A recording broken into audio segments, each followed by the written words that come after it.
बड़ी खबर, दिल्ली ब्लास्ट पर पाकिस्तान का कबूलनामा। My God! पाकिस्तान ने माना दिल्ली आतंकी हमला करवाया। लाल किले से लेकर कश्मीर तक हमले की गीदड़ भभकी पाकिस्तानी नेता। और यकीन माने, जब से मैंने ये खबर पढ़ी है मेरी टांगे कांप रही। क्यों? क्या हुई? इन बयानात से पाकिस्तान को यू थिंक कि मजीद चौकन्ना रहने की ज़रूरत है, अलर्ट रहने की ज़रूरत है कि ये सिर्फ हम इनको सिर्फ एक बयानात की हद तक नहीं ले सकते, ये कुछ भी कर सकते। अब पाकिस्तान को तैयार रहना चाहिए, क्योंकि भारत ने बार बार ये बताया है कि अगर छेड़ोगे तो छोड़ेंगे नहीं। और अब जब ये कबूलनामा सामने हो जाता है तो इसके बाद तो वो होगा जो शायद पाकिस्तान ने सोचा भी नहीं होगा। हम डेथ वारंट साइन करके जो है जहाजों में गए थे। तो ये जो आप जज्बा है ये आपको कुफर के अंदर नहीं मिलता, ये सिर्फ इस्लाम के अंदर मिलता है। ईमान, तकवा, जिहाद फी सबिलिल्लाह का नारा लगाने वाली अफवाज के अंदर मिलता है। वी आर खुदा के लिए कुछ करो, रेडी। यकीन माने, इनकी जगह अगर मैं होता, और अल्लाह ना करे कभी मैं हूं, लेकिन अगर मैं इनकी जगह होता, मैं अपने चुल्लू में खुद पानी डालता और खुद 100 मंजिला बिल्डिंग से छलांग लगा के उस चुल्लू पर पानी में डूब के मरता। ये बहुत गलत है, ये बहुत गलत हुआ है और आपने किया है होशो आवाज में। क्यों भला? बड़ी खबर, दिल्ली ब्लास्ट पर पाकिस्तान का कबूलनामा। पाकिस्तान ने माना दिल्ली आतंकी हमला करवाया। लाल किले से लेकर कश्मीर तक हमले की गीदड़ भभकी पाकिस्तानी नेता अनवर उल हक का ये बयान है। तो कजिया कश्मीर के हवाले से भी मालिक ने मेरे पे करम किया। जो स्टेटस को मुझे मिला मैंने उसमें कोई कमी नहीं आने दी।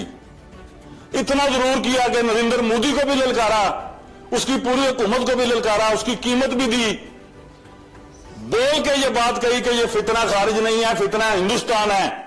इस खाकसार के पहले जुमले पर ये जुमले तब्दील हुए और रिकॉर्ड ने ये बात सुनी, तारीख ने, कि मैंने ये कहा कश्मीर हाउस में बैठ के कि अगर नहीं बाज आओगे बलूचिस्तान को ब्लीड करने से तो लाल किले से लेकर कश्मीर के जंगलों तक तुम्हें घुस के मारेंगे।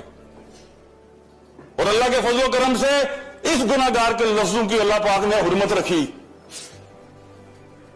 चंद दिनों बाद हमारी मुसल्लह अफवाज ने, हमारे शाहीनों ने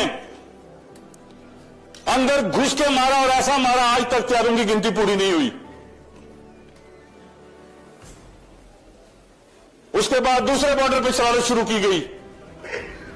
4000 जवानों की शहादतें और इतने 400 अफसरों की शहादतों के बाद अगर मुसल्लह अफवाज पाकिस्तान के किरदार के ऊपर कोई मनफी गुफ्तगू करेगा तो उसका जवाब इसी तरह लाजिम है जिस तरह फर्ज नमाज है। जहां पे कौमों ने अपने दिफा को कमजोर किया है, गजा से लेकर आज आप सूडान तक की हालत देख लें, इंसानियत की वो तजलील हुई है कि खुदा की पनाह। यह सियासत और आईनी निजाम तो जब बचेगा जब जोग्राफियाई और नजरियाती सरहदें बचेंगी।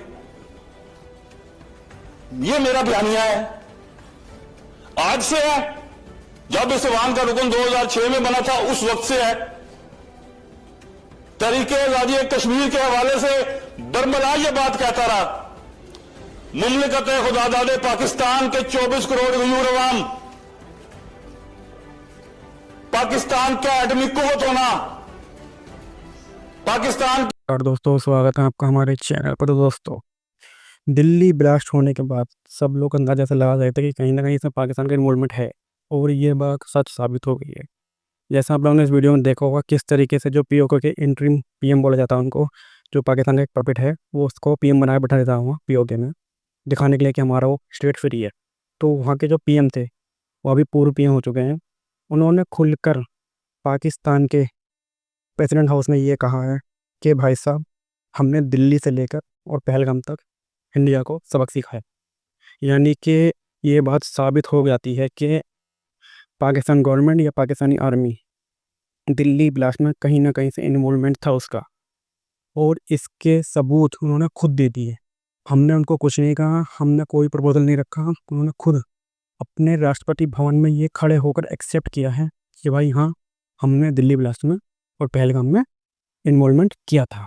अब इसके बाद भारत सरकार क्या करती है, पाकिस्तान को कुछ सबक सिखाती है, पीओके में कुछ करती है, ये देखना होगा। बाकी एक न्यूज़ ये भी आ रही है कि अभी अभी यानी कि जब ये मैं रिकॉर्ड कर रहा हूँ उसके वक्त ही इंडियन आर्मी ने इसराइल से कुछ वेपन्स मंगाए हैं। वो वेपन्स लेज़र लाइट वेपन्स हैं। अब मुझे नहीं पता उन वेपन्स का क्या करेगी भारत सरकार, वो इमरजेंसी में क्यों मंगाए गए हैं। एटलीस्ट ये वेपन जो मंगाए गए हैं इनको इमरजेंसी बेस पर मंगाया गया है, यानी कि इमरजेंसी के लिए यूज़ के लिए। और ऐसी जो डील्स होती हैं वो यूजुअली बहुत पहले हो जाती हैं और वेपन्स बाद में सप्लाई होते हैं। लेकिन इंडिया ने ये इमरजेंसी बेस पर कहा है कि अभी डील करो और अभी भेजो। अब मुझे नहीं पता उन वेपन्स का कहाँ यूज़ होना है, कैसे होना है, भारत सरकार को क्या ज़रूरत थी। लेकिन मुझे इतना ज़रूर पता है कि पाकिस्तान ने जो एक्सेप्ट किया है ये उसको सदियों तक याद रहेगा। क्योंकि देखो, एक तो होता है अपनी गलती खुद से एक्सेप्ट करना और एक होता है भाव में आकर अपनी गलती एक्सेप्ट करना। पाकिस्तान ने ये गलती जो एक्सेप्ट की है ना, ये कोई अफसोस में नहीं की है, उसने ये ऐसे प्राउड एक्सेप्ट की कि भाई हाँ हमने ये सब कराया है। यानी कि वो मोदी को, जो प्राइम मिनिस्टर मोदी हैं, उनको ये दिखा रहा है कि भाई हमने कराया, जो कराया तुमसे जो किया जाए वो कर लो। इस तरह का उनका स्वभाव था ये जाहिर करने का। और इसको देखते हुए ही अब चाहे होम मिनिस्टर साहब अमित शाह हो या मोदी जी हो या हमारे रक्षा मंत्री राजनाथ सिंह हो, अब देखते हैं कि इसके ऊपर क्या डिसीजन लेते हैं। क्या पाकिस्तान में कोई चहल पहल की जाएगी या फिर बॉर्डर पर कुछ किया जाएगा, नो मन नोस। ये सिर्फ भारतीय आर्मी, भारतीय जो गवर्नमेंट है वही जानती है, हम ये सब नहीं जानते। लेकिन हाँ इतना ज़रूर कह सकते हैं कि हमें पाकिस्तान से चौकन्ना रहने की बहुत ज़्यादा ज़रूरत है, आज भी, कल भी और आने वाले दिनों में भी। क्योंकि पाकिस्तान इस तरीके के हमले करवा कर जो भारत में मोदी सरकार चल रही है उसको ब्लेम करवाना चाहता है। उसने ये कहा था कि भारत सरकार को कि हमने जो हमला करवाए हैं ये मोदी को दिखाने के लिए करवाए हैं। यानी कि कहीं ना कहीं उनका मकसद जो है वो मोदी सरकार को ब्लेम करना है इन हमलों के लिए।